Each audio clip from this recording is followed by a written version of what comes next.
L'un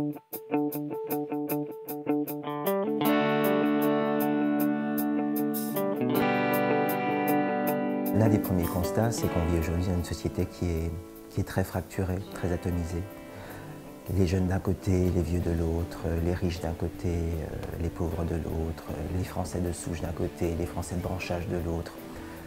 Tout un tas de clivages qui font qu'on ne sait plus forcément ce qu'on fait ensemble, on ne sait plus non plus où on va ensemble.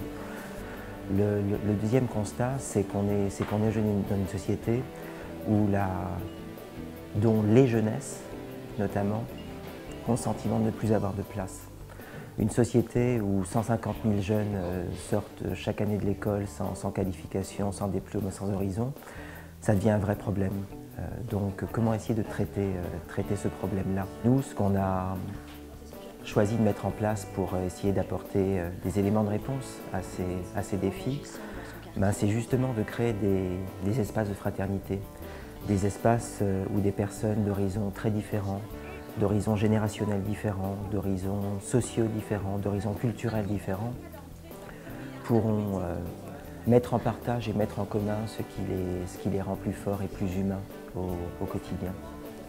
Alors les cités d'or, ce sont des espaces, des écoles buissonnières comme on les appelle, où des personnes qui se sentent, ou des individus qui se sentent démunis en tant que personnes et désarmés en tant que citoyens, vont pouvoir justement s'outiller et s'armer pour redevenir pleinement acteurs de leur vie et redevenir pleinement acteurs de la société. D'entrée, nous avons fait des auditions, à l'instar de l'audition avec Christiane Taubira, Malika Bellaribi-Lemoyle, Jean-Marc Borrello. Et au-delà de ces auditions, il y a eu aussi en parallèle des ateliers dont les thèmes convaincre sans manipuler et bien d'autres thèmes qui nous permettent en fait déjà de se réunir, d'échanger et de confronter nos idées. Nous étions cinq enfants, elle vivait seule, elle était femme de ménage.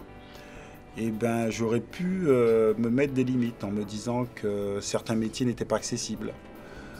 Et je crois que très tôt, j'ai pu développer, sans le vouloir d'ailleurs, une très bonne estime de moi. Trouver le sens à ce qu'on fait, à nos vies, à leur vie à eux aussi, à la mienne aussi, en étant formatrice auprès d'eux.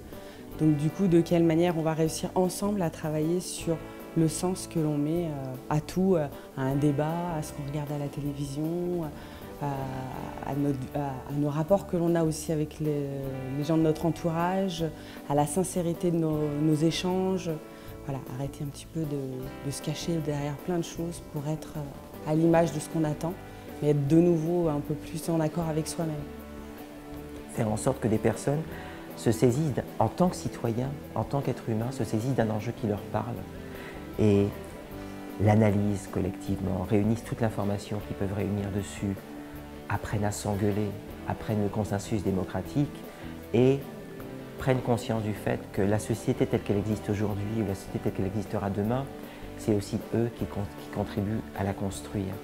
Et à travers, en définitive, leur sentiment que la contribution qu'ils pourront apporter à la société, même si elle est modeste, personne ne pourra l'apporter à leur place.